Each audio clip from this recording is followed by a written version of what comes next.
the Honorable William Ruto, Prime Minister Raila Odinga, both co-principals of the NADCO process. Ladies and gentlemen, I didn't find it easy to come in here this morning for various reasons, one of which was the barricading of the route to KICC. But I must thank the organizers for having brought it to KICC, because if it was a State House, Mr. President, it would even have been a little harder. The reason is simple. Our country is at a crossroads. My colleague, Honorable Kimani Ichung'wah, has highlighted that both of you asked us to undertake the process of NADCO following the 2023 enactment of the Finance Bill and the riots that took place, where we lost people, 75 of them, of NADCO. Property was destroyed, and the country was in a state of a shock. We undertook that responsibility, Finance Bill, and with gusto, the riots that took place, and we are very open-minded. As Azimio la Umoja One Kenya, our number one topic was the high cost of living. But Kimani and the team at Kenya Kwanza convinced us that it was a government responsibility and the opposition had nothing to do with discussing the high cost of living. I hope that in the light of recent developments, my friend Kimani would have revised that thought. Because again, 2024, Finance Act and the riots, and again we have lost 41 young Kenyans. This time they came in the form of Gen Z, but they are Kenyans. They have a right to belong. In fact, they are carrying the national flags. They have done it better than we did when some of us nearly got killed. Mr. President, I want to urge that we look at our country afresh. There's no way we can wish away the Gen Z revolution. And if we were to begin to be honest with ourselves, perhaps we need now to go back to Bomas, because during the presentations, Kimani and Cheruiyot may remember, and Wandai was deputizing me, that a lot of Kenyans wanted us to open this space. The space has been opened by Gen Z. I wish we had moved with speed. It has taken inordinate delay to get to where we are today, to get the first product out of NADCO. And I'm not so sure, my friend Kimani, whether it is expected of us to even fast track the other 8. They have to be juxtaposed by the reality of the country and this new revolt. If we are not careful, all of us will get thrown out by the Gen Zs, because they say we have come of age. You say that we are leaders of tomorrow, we are leaders now. We can't wish them away. Therefore, I want to urge that we now look at the whole thing. For example, we have now set up the process of nominating new commissioners. We made it very clear that both you, Mr. President, and Mr. Raila Odinga, the Prime Minister, will have to agree on, perhaps most importantly, on who becomes the chair of the new IEBC. That principle of consultation was inbuilt, and I thank my colleagues because we didn't have to struggle much to agree. But now is the time. The country is at a crossroads. Can we, for a beginning, even in order to bring the country to normalcy, can you, Mr. President, order the Inspector General of Police, if he doesn't resign, can he remove the police from the streets? Can the army get out of our streets and back to the barracks? I thank you.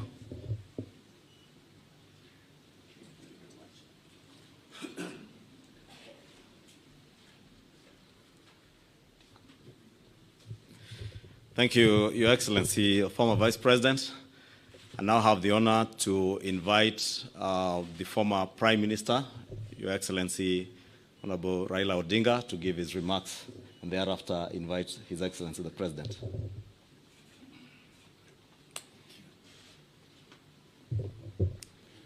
Your Excellency, my brother President William Ruto,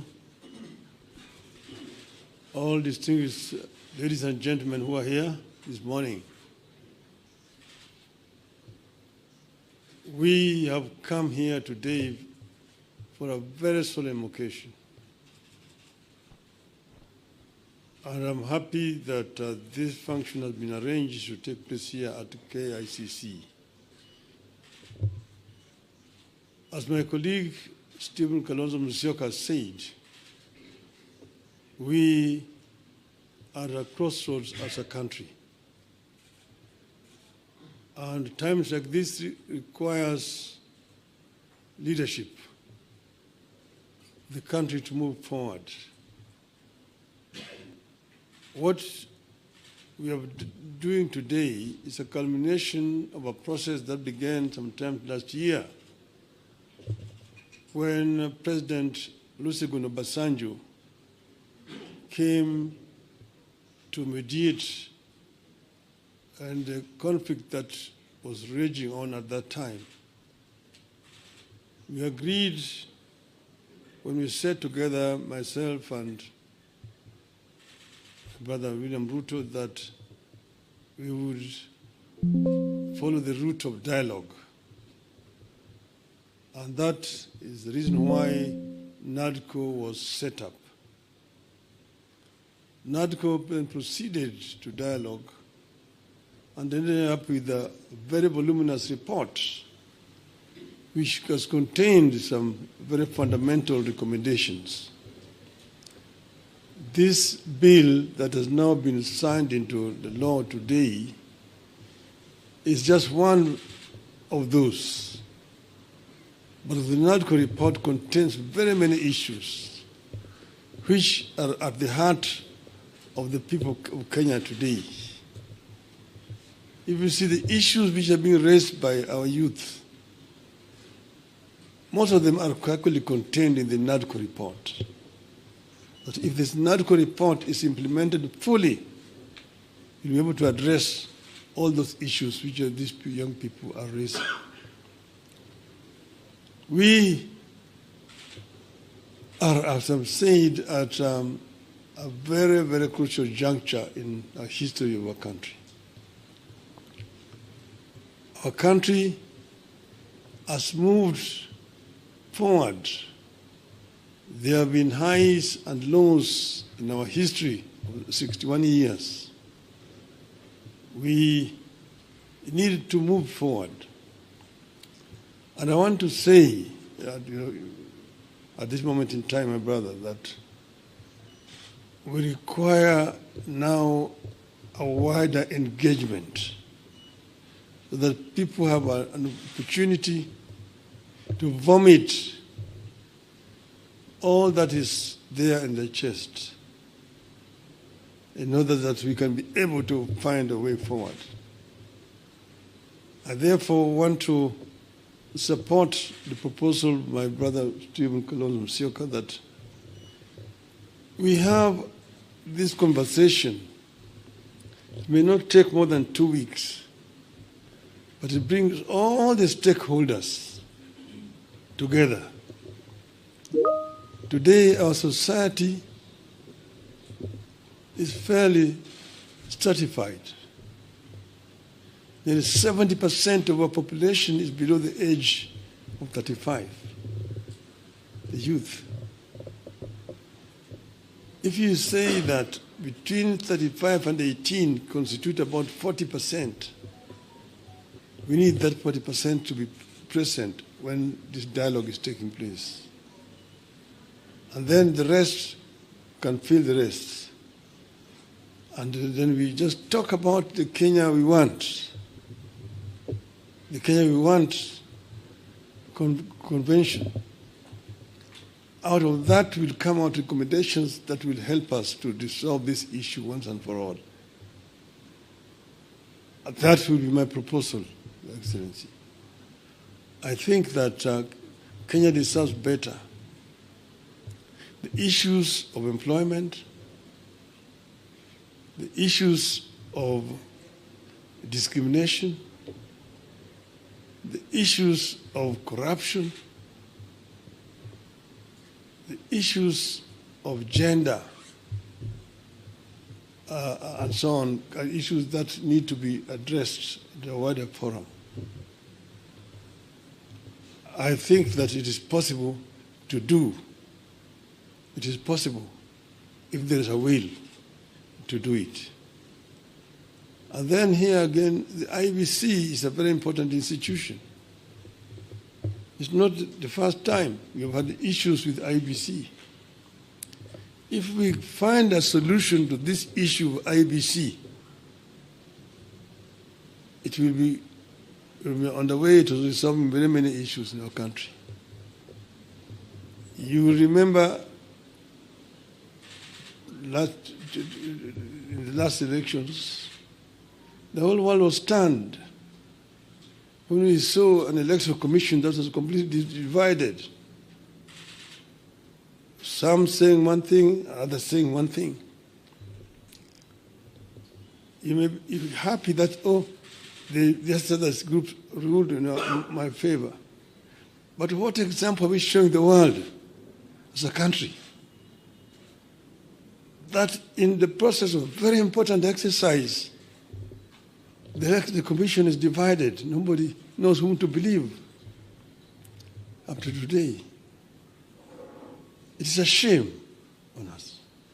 And we are sure that we have got men and women here in this country who can actually do a better job. And that will help to unify this country. Last year, we lost 75 precious lives. This year we lost another over 40 lives. To say nothing about those who have been wounded, who have been hurt. We must prevent this from happening in our country. We should not allow this to continue happening cyclically. Let us find a lasting solution to this problem. We are ready to engage so that we find a solution to this problem. As Azimio of Kenya. With those many remarks, Your Excellency, now may I have the pleasure to invite my brother, President William Ruto, to address you. Thank you. Thank you. I think before I make, just hold on. Before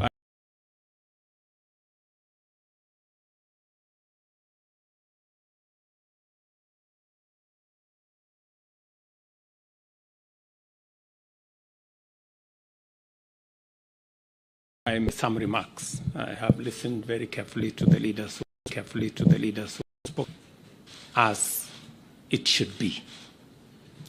But let me ask my deputy to make a few remarks so that I can conclude. Mr. Deputy President. Your Excellency, our President, Dr. William Ruto, Your Excellency, the former Prime Minister, Your Excellency, the former Vice President, the leadership of our two houses, members of the executive, and the press. Your Excellency, this is a great morning for this country because the constitution of the IEBC is a great step for our democracy. I want to thank you for the leadership that you have accorded this country in difficult times, and you are acceding to have the report that was bipartisan is a great step in the right direction in this country. In the situation we are in, we want to call upon the people of Kenya that violence begets violence. Now that the President has accepted to have a discussion with our young population, with our leaders.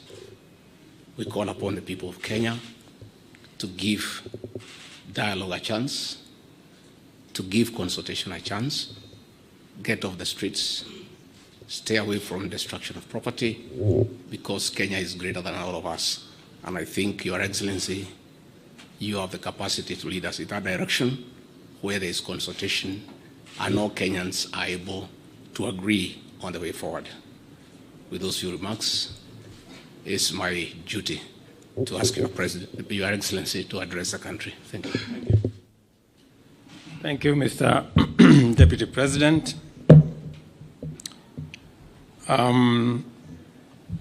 Your Excellencies, Mr. Vice President, former Prime Minister, former Vice President, the two speakers of our National Assembly and Senate, leaders of majority, fellow leaders present here. Welcome to this occasion. The National Dialogue Committee, established last year, resulted from the closing of ranks across the political divide to forge consensus on a number of priority national issues, including the reconstitution of the IEBC. Today's assent of the IEBC Amendment Bill therefore marks a significant step in the actualization of one of the recommendations of NADCO and testifies to our country's ability to navigate difficult, complex, and sometimes divisive issues that could undermine our national cohesion, undermine our stability and security if we leave it unattended. The signing of this bill paves way for the establishment of the selection panel for the appointment of IEBC commissioners. The IEBC remains a cornerstone of our democracy, responsible for overseeing regular elections at various levels, and on the overall, ensuring that our electoral cycle is managed transparently and administered in an impartial, neutral, efficient, accurate, and accountable manner. I concur with leaders who have said there must be professionalism and integrity as part of the cardinal principles of the men and women who will be charged with the responsibility of overseeing our elections. The spirit of NADCO is the spirit of unity, bipartisanship, and consensus building, values which have helped our nation overcome its most challenging moments. Even as I assent to this bill, I look forward to supporting and facilitating any other outputs of the national consensus that was NADCO to ensure that Kenya moves forward and with as many hands on deck as is possible. The leadership of Parliament, both on the majority and minority sides, have heard what the leaders here have said, and they should proceed with dispatch and expedite the other recommendations that are contained in the NADCO report and process the necessary bills and interventions that are necessary for us to actualize the output of that report. Beyond NADCO, we are currently engaged in discussions as a country about our economy. As we know, the country has faced a series of economic shocks, including COVID-19 pandemic, globally high interest rates, and devastating droughts and floods, events which have impacted negatively on our economy and our capacity to secure resources for development and to also meet our debt service obligations. In the last 2 years, we have put in our best efforts to mobilize domestic and external resources to accelerate our economic program, pull the country back from the danger of debt distress, and set us on a path of economic transformation. These efforts have strengthened the Kenya shilling, reduced fuel prices at the pump, and lowered the cost of living, including the cost of essential household commodities. This year, my administration presented revenue-raising measures through the Finance Bill 2024 which were aimed at not only consolidating the economic recovery program, but also propelling the country to the next phase of investing in key social and economic infrastructure projects to advance our development agenda and reduce on our debt burden. However, many voices expressed disapproval of these proposals, leading me to drop the bill and terminate the process.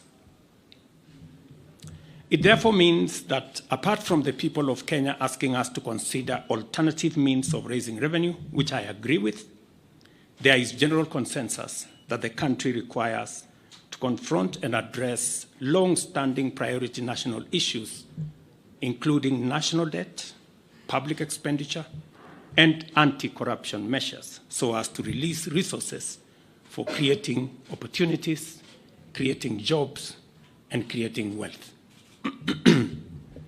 As a way of charting the future from the current situation we are facing, I welcome all the leaders here, and I have heard what they have said this morning, and all other stakeholders working together for us to address the current economic situation through a broad-based political arrangement and to rally the country forward, as has been said by the former Prime Minister.